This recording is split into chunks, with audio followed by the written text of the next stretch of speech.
میں ایڈ کر دوں. اس میں اگر آپ بات سمجھیں تو اس میں جو اتحادی ہے امریکہ کا، اسرائیل، آپ اس کی طرف سے دیکھیں نا کہ وہ دیر ہیپی کہ یہ پیس ٹاکس جو ہے آگے نہیں بڑھ سکی.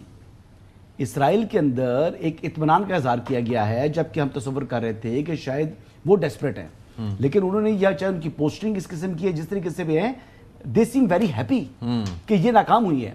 اور دوسرا جو ملک خوش ہوا ہے کہ شاید یہ دوبارہ جو ایرینز نہیں آئے، وہ انڈیا بڑا خوش ہے. وہ اس بات پر بھی خوش ہے، حالانکہ انڈیا کو خود اپنے مسائل اس سے ہیں کہ جو اسٹریٹ آف ہارمز بند ہے تو ان کے اپنے شپس وغیرہ، معاملات وغیرہ، ان کے اندر جو ان کے اندر جو وہاں پر گیس مہنگی ہو چکی ہے، یہ تمام کے تمام مسائل ہونے کے باوجود وہ خوش ہیں. تو میں ان کی خوشی تھوڑی سی کم کرنا چاہوں گا. وہ آپ نے فالس فلیگ کیا تھا 1 سال پہلے، تو مجھے پھر آپ کا پھر آپریشن جو سندور آپ نے شروع کرنے کی کوشش کی تھی، پھر آپریشن بنیاد مرسوس نے اس کو توڑ دیا تھا، تو 1 سال فالس فلیگ کو ہو گئے جی پہلگام والے. ہاں جی، اور جس طریقے سے امبیرسمنٹ ہوئی اور آج تک ذلیل ہو رہے ہیں. مودی کا ہمیں شکریہ ادا کرنا چاہیے اس چیز پہ، اور یہ ہمیں پاکستان کو یہ پروجیکشن ملی ہے کہ پاکستان کی پروجیکشن آپ کی وجہ سے، آپ کی وجہ سے. شکریہ نریندر مودی. ہاں کہ آپ نہ کرتے ہوئے پہلی دفعہ یہ چلائیے. ہمیں بتانے کی ضرورت نہیں ہے، ان کا جو اپنا میڈیا ہے وہ بار بار آئینہ دکھا رہا ہوتا ہے اپنی گورنمنٹ کو کہ what you have done. ویسے اشفاق صاحب یہ مجھے بتائیں، بات سنیں جی، آپ سہولت کار نہیں ہیں، آپ تو بیلنسنگ پاور ہیں ایسے. بالکل ایسے ہی ہے سر. ہر ایک کے کہنے پر یہ قطر یا عمان یا دبئی یا ABC کے کہنے پر امریکہ اور ایران جو ہے ایک میز پر کیوں نہیں بیٹھتے؟ کیونکہ وہاں پر اڈے تھے پاکستان نہیں، میں یہ کہہ رہا ہوں کہ وہی بڑی ایسے میں پاکستان کا ایک سفیر تھے، انہوں نے تقریر کی ایک بڑے سیمینار میں، سارا مجمع لارڈ پاورز ہو گیا، بخاری تھے پاکستانی ایمبیسڈر ٹو یونائٹڈ سے. ٹھیک ہے. تو اگلے دن کوریج جو تھی نا، آخر میں ایمبیسڈرز آف پاکستان برما فلاں also spoke on the occasion, اور جن کی تقریروں کو کوئی رسپانس نہیں ملا تو ان کے ہیڈ لائن. تو وہ اشفاق ستی نے ان کو فون کیا کہ جی مجمع تو آپ لوٹ کے لے گئے تھے، کوریج زیرو ہو رہی ہے. انہوں نے کہا بھائی no ambassador is more powerful than his country. کیا بات ہے. تو جتنا آپ کا وزن ہے دنیا میں اسی کے مطابق آپ کو ویٹیج ملے گی. یہ نہیں ہو سکتا. اب پاکستان کا ایک قد کاٹ ہے، اس لیے اس کے فون جو ہے نا سنے جاتے ہیں اور کہا جاتا ہے کہ جی ہم نے پاکستان کے کہنے پر سیز فائر کیا ہے. Is it a joke? نو سر، روس کا اور چائنا اور کتنی بڑی طاقت بیٹھی ہوئی ہے. تو اس لیے ابھی میں یہ کہہ رہا ہوں، لیکن آپ کے کہنے پر میں جو اپنا ایک سٹینڈ پوائنٹ رکھتا ہوں وہ میں نے نہیں چینج کرنا.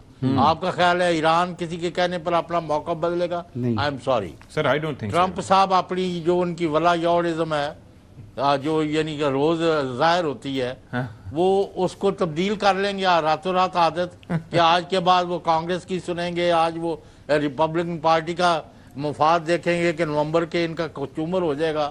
یہ وہ سوچو، وہ اپنی جو جگہ انہوں نے چنی ہوئی ہے اسی پر جا رہے ہیں. کین یو افورڈ کہ آپ 40-50 دن میں ساری دنیا کا امن تباہ کر دیا ہے، ساری اکانومی کا بٹھا بیٹھ گیا ہے، سارا مڈل ایسٹ اڑ گیا ہے، اور ساری یورپین جو صورتحال ہے، جو باقی ملک ہے وہ تباہ ہو گئے ہیں، لیکن وہ اپنی ڈگڈگی بجائی جا رہے ہیں کہ میں نے ابھی یہ منوا لیا ہے، میں نے وہ منوا.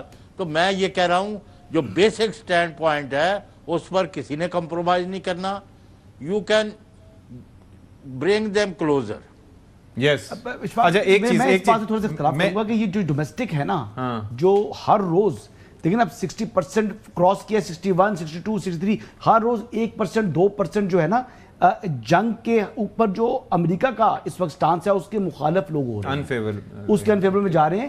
تو یہ میٹر کرتا ہے، وہاں پر 1% میٹر کرتا ہے، اور یہی تو ان کے پسینے نکال رہا ہے. اور جن لوگوں کو ڈونلڈ ٹرمپ کہتے ہیں نا کہ فیک نیوز بھی، تو ایون ان کے بھی کامنٹس ان کے لیے میٹر کرتے ہیں، تبھی ان کو لگتا ہے کہ ایک چیز اس کے اندر ایڈ کرنا چاہ رہا تھا. وہ جو آپ نئے ہرمز کی جو سچویشن بتا رہے تھے نا، وہ اس کے اندر بڑی امپورٹنٹ یہ تھی کہ آپ یہ دیکھیں کہ صرف ہم یہ کہتے ہیں کہ ایران کا نہیں ہے، وہاں سے جو ممالک ہیں ان کا مل کر جو آئل وہاں سے گزرتا ہے اپنے ہرمز سے، وہ تقریباً 25 ملین بیرل ہے. اس میں پھر عراق کے پاس تو کوئی رستہ ہی نہیں ہے،